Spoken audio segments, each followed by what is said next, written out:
میرے پیارے بھائیوں اور بہنوں، کچھ راتیں ہوتی ہیں اور پھر ایک رات ہوتی ہے، ایک ایسی رات جو اتنی شکتیشالی ہے کہ اللہ تعالیٰ نے اس کے بارے میں پوری ایک سورہ نازل فرمائی۔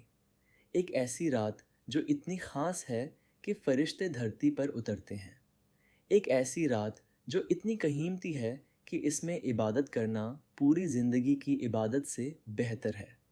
وہ رات ہے لیلۃ القدر۔ بہت سے لوگ اس دنیا میں کامیابی کی تلاش میں ہیں، لیکن سب سے بڑی کامیابی شاید ایک ہی رات میں مل سکتی ہے۔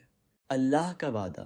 آپ دیکھیے میرے پیارے بھائیوں اور بہنوں، اللہ سبحانہ و تعالی سب سے زیادہ سخی ہیں، سب سے زیادہ رحیم ہیں، اور اپنی اننت حکمت اور بے پناہ رحمت میں انہوں نے ہمیں رمضان عطا فرمایا ہے، معافی کا مہینہ، رحمت کا مہینہ، تبدیلی کا مہینہ۔ لیکن اس مبارک مہینے میں انہوں نے ایک ایسا خزانہ چھپا رکھا ہے جو اتنا قیمتی ہے کہ نبی محمد صلی اللہ علیہ وسلم نے اس کے بارے میں ایک صحیح حدیث میں فرمایا، جو ویکتی لیلۃ القدر کی رات ایمان اور اللہ کا ثواب پانے کی نیت سے عبادت میں کھڑا ہو، اس کے پچھلے گناہ معاف کر دیے جائیں گے۔ ذرا اس بات کو اپنے دل میں اترنے دیجیے۔ آپ کے پچھلے گناہ معاف، صاف ہو گئے، جیسے آپ ابھی ابھی پیدا ہوئے ہوں، جیسے آپ کو اللہ کے ساتھ ایک بالکل نئی شروعات مل گئی ہو۔ وہ عبادت جو پوری زندگی کے برابر ہے۔ لیکن بس اتنا ہی نہیں، اللہ تعالیٰ نے ہمیں اس رات کے بارے میں صرف اپنے رسول محمد صلی اللہ علیہ وسلم کے ذریعے ہی نہیں بتایا، بلکہ قرآن میں اس کے لیے ایک پوری سورہ نازل فرمائی۔ سورہ القدر کی ان طاقتور آیات کو سنیے۔ آیت 1 سے 3۔ بے شک ہم نے اسے قرآن کو لیلۃ القدر میں نازل کیا۔ اور آپ کو کیا معلوم کہ لیلۃ القدر کیا ہے؟ لیلۃ القدر 1000 مہینوں سے بہتر ہے۔ میرے پیارے بھائیوں اور بہنوں، کیا آپ سمجھتے ہیں اس کا مطلب کیا ہے؟ 1000 مہینوں سے بہتر۔ میں آپ کو اسے سمجھنے میں مدد کرتا ہوں۔ 1000 مہینے یعنی 83 سال اور 4 مہینے۔ یہ زیادہ تر لوگوں کی پوری عمر سے بھی زیادہ ہے۔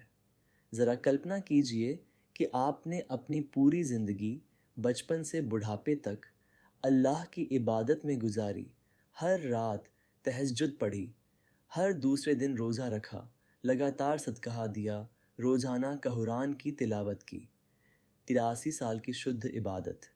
اب اللہ اپنی اننت سخاوت میں آپ سے کہہ رہے ہیں، میں تمہیں ان سب کا ثواب صرف ایک رات میں دے دوں گا۔ سبحان اللہ، کیا رحمت ہے، کیا سخاوت ہے۔ یہ ہمارے رب ہیں، سب سے زیادہ سخی، سب سے زیادہ مہربان۔ فرشتوں کا اترنا۔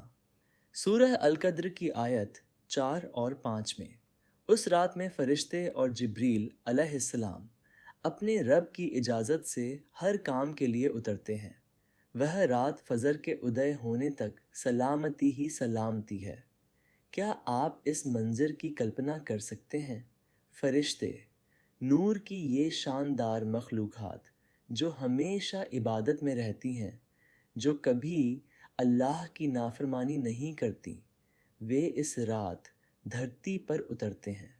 جبریل علیہ السلام، وہ فرشتہ جو نبی محمد صلی اللہ علیہ وسلم کے پاس وحی لے کر آتے تھے، اترتے ہیں۔ اور وہ کیا کر رہے ہیں؟ وہ سلامتی، رحمت، برکات کے ساتھ اتر رہے ہیں۔ وہ ان لوگوں کے بیچ گھوم رہے ہیں جو نماز پڑھ رہے ہیں، جو دعا مانگ رہے ہیں، جو قرآن پڑھ رہے ہیں۔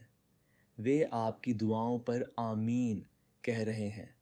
ابن عباس رضی اللہ عنہ نے فرمایا، اس رات فرشتے دھرتی پر کنکڑوں سے بھی زیادہ ہوتے ہیں۔ ذرا اس کے بارے میں سوچئے۔ ہو سکتا ہے آپ نماز میں کھڑے ہوں، دعا مانگ رہے ہوں، اللہ کے سامنے رو رہے ہوں، اور آپ کے ٹھیک بغل میں ایک فرشتہ ہو جو کہہ رہا ہو، آمین، اے اللہ، اس کی دعا قبول فرما، اے اللہ اسے معاف فرما۔ لیلۃ القدر کب ہے؟ اب شاید آپ پوچھ رہے ہوں گے یہ رات بالکل کب ہے، اور یہیں پر اللہ کی حکمت چمکتی ہے۔ نبی محمد صلی اللہ علیہ وسلم نے ایک صحیح حدیث میں فرمایا، لیلۃ القدر کو رمضان کی آخری 10 راتوں میں تلاش کرو، اور ایک اور روایت میں انہوں نے تفصیل سے بتایا، اسے رمضان کی آخری 10 راتوں کی تاکہ راتوں میں تلاش کرو، یعنی 21ویں، 30ویں، 25ویں، 27ویں اور 29ویں راتیں۔ سبحان اللہ، دیکھیں کیسی حکمت ہے۔ اللہ تعالیٰ نے ہمیں صحیح رات نہیں بتائی۔ کیوں؟ کیونکہ اگر انہوں نے ہمیں بتا دیا ہوتا کہ یہ یقینی طور پر 27ویں رات ہے تو ہم کیا کرتے؟ ہم صرف 27ویں رات عبادت کرتے اور باقی راتوں کو نظر انداز کر دیتے، لیکن چونکہ ہمیں یقین سے نہیں پتہ، اس لیے ہم سبھی 10 راتوں میں کوشش کرتے ہیں، ہم سبھی 10 راتوں میں نماز پڑھتے ہیں، ہم سبھی 10 راتوں میں دعا کرتے ہیں، اور اس کوشش میں، اس تلاش میں، اس محنت میں ہم خود کو بدل دیتے ہیں، ہم بہتر مسلمان بن جاتے ہیں، ہم اللہ کے ساتھ اپنا رشتہ مضبوط کرتے ہیں۔ یہی اللہ کی رحمت اور حکمت ہے۔ اس رات آپ کو کیا کرنا چاہیے؟ عائشہ رضی اللہ عنہا نے نبی محمد صلی اللہ علیہ وسلم سے پوچھا، اے اللہ کے رسول، اگر مجھے پتہ چل جائے کہ کون سی رات لیلۃ القدر ہے تو مجھے کیا کہنا چاہیے؟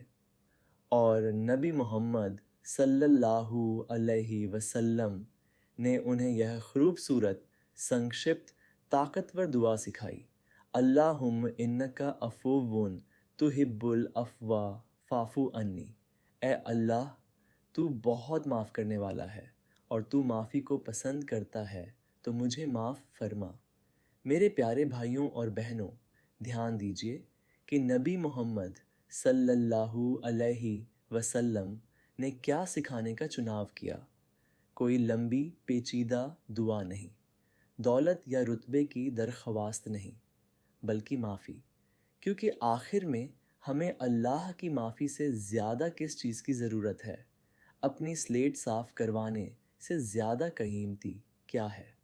لیکن خود کو صرف اسی دعا تک سیمت نہ رکھیں، اپنے دل کی ساری دعائیں مانگیں، اللہ سے جنت مانگیں، اسے دوزخ سے بچانے کی دعا کریں، اس سے اپنے اور اپنے پریوار کی ہدایت مانگیں، اسے اس زندگی اور آخرت میں کامیابی مانگے، اسے شفا، روزی، علم اور ہر چیز مانگے۔ یہی وہ رات ہے مانگنے کے لیے۔ آپ کو کامل ہونے کی ضرورت نہیں۔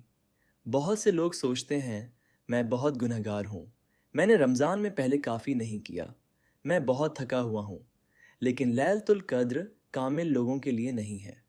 یہ ان لوگوں کے لیے ہے جو اللہ کی طرف لوٹتے ہیں، صرف 2 دلسوز رکعتیں بھی، صرف ایک آنسو بھی، صرف ایک دل سے نکلی ہوئی دعا بھی، امید بھرا انت۔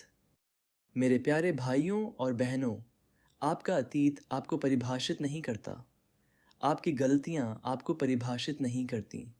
اللہ کی طرف سچے دل سے لوٹنے کی ایک رات آپ کی کہانی پھر سے لکھ سکتی ہے۔